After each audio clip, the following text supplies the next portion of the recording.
Welcome back to Stuff About Tutorials. Today I'll be showing you how to get emojis on macOS. Why would you want to know how to do this? Well, maybe you'd like to use emojis in an email or in some sort of chat that you're doing on your MacBook, so I'll be showing you how to get the emoji keyboard on your MacBook. Check out the video description as I'll try and leave written instructions there. So let's get started. You should have these options here. I'm on my desktop, but regardless, this option should be here, even if you're in Safari, for example.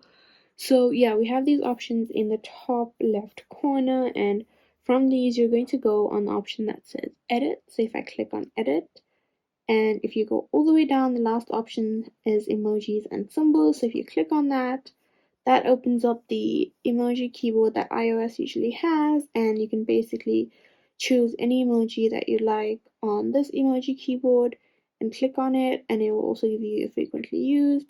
And yeah, that's basically it. If you wanted to know how to get emojis on macOS, this is the easiest way I know how. And if you know of another way, then leave a comment below and make sure to subscribe for more videos.